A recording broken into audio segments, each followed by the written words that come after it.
Hello guys, so ito yung Make It Glow Magic Lip Serum. So ito yung favorite ko, everyday kong ginagamit kasi hindi lang siya basta-basta serum. Ito ay lip treatment na nakaka-heal ng chapped lips, ng dry lips, okay? And then long-term use of this is nakakalight din siya ng dark lips ninyo. Okay, so meron itong vitamin E. Napaka-long wearing ito, so no hassle of reapplying, okay?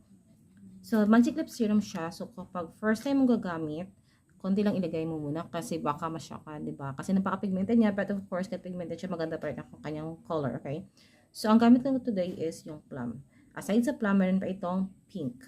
Yung plum is darker version na siya ng pink. Yung pink is pink, okay? Pero maganda yung pagka-pink niya, okay? Pero yung color niya is nakadepende pa rin sa acidity ng lips, okay? But of course, guys, maliit lang siya, pero matagal siyang maubos, okay? Worth it ang iyong pera. So, matagal ko na itong ginagamit kasi nga, talagang content ako sa performance ng product nito, sa kanyang quality. And then, kapag matagal mo na siyang ginagamit, is hindi siya naglalasa o amoy panis. Okay, that's why gustong-gusto ko ito. Ang kanyang amoy is parang siyang chewing gum. Ganun siya, yung parang bazooka noon na chewing gum. So, parang may pagka-similar doon yung kanyang scent, yung kanyang lasa. Okay? Okay, so gagamitin ko na talaga siya. Talaga,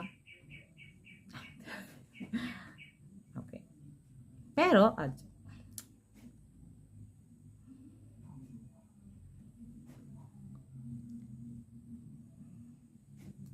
so, ganyan-ganyan ko siya para pantay, okay?